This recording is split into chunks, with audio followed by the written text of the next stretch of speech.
One of the questions we get from time to time generally comes from somebody who's recently been divorced, and they ask, is my ex-spouse going to inherit from me? Hi, I'm estate planning and probate attorney Joel Beck with Peach State Wills and Trust in Lawrenceville, Georgia. And the answer to that question is it depends. And it really depends on what assets we're talking about and how they're set to be transferred to others. So let's break this down a little bit deeper and look at some of the different ways that assets transfer and whether things might go to an ex-spouse.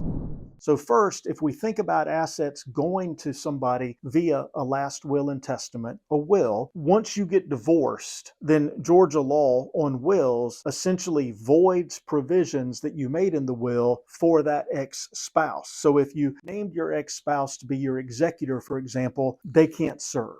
And if you've given gifts of, the house, money, property, whatever, to the ex-spouse, those gifts evaporate. They're not going to be given force. Your ex-spouse is treated as if they predeceased you. They can't inherit. They can't serve as an executor. And then you look at what the will says to do for where things go next. So if you're using a will to transfer assets, they're not going to go to your ex-spouse. If you don't have a will, if you don't have any type of estate plan at all, no will, no trust, then your ex-spouse is not an heir, and they would not inherit from you under Georgia's laws of intestate succession or the intestacy laws. So they're not going to inherit that way either. But where could they inherit? Well, let's look at a couple of options. One, if you've put a will in place that says, I still want this person to inherit from me, even if we're divorced, or if you create the will and make a gift to your ex-spouse after the divorce, then they're going to be able to inherit. So if the will specifically says, even if we're divorced, I want him or her to inherit, then they can. If the will doesn't say that, they're not going to inherit.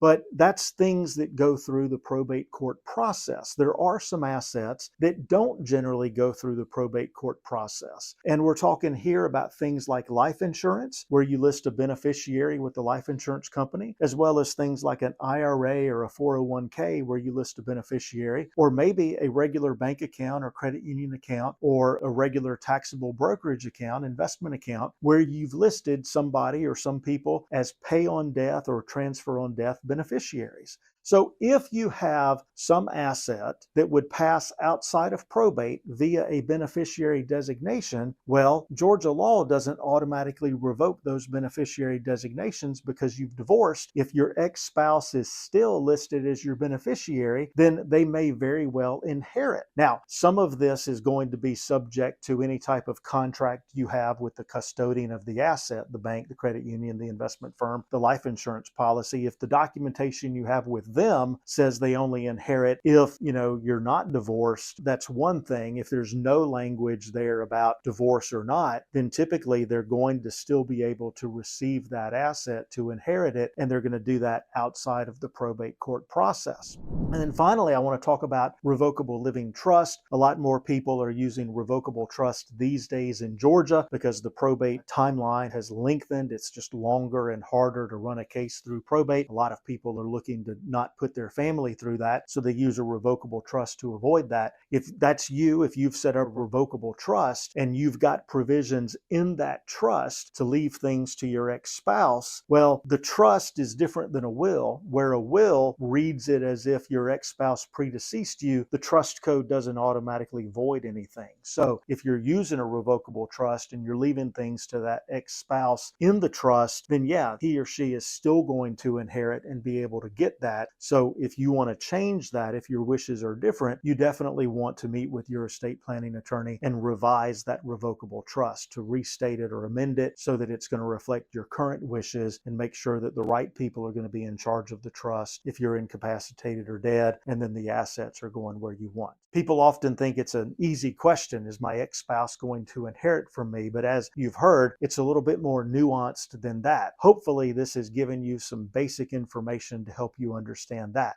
If you're recently divorced, if you have concerns about your particular situation, where things are going to go, how that's going to play out, what that means for some estate planning that you've done in the past, or if you haven't done a plan, what do you need to do? I'd invite you to visit us online at peachstatewills.com. There you can learn more. You can download our free guide to estate planning, or if you want to sit down with one of our experienced attorneys and get some guidance for your particular situation, schedule a Georgia Family Protection Strategy session with us. Book some time with one of our attorneys. Come in and get some personalized guidance on your situation and how to accomplish your goals, what the right tools are, what the wrong tools are as well, and get that guidance, get that knowledge you can count on.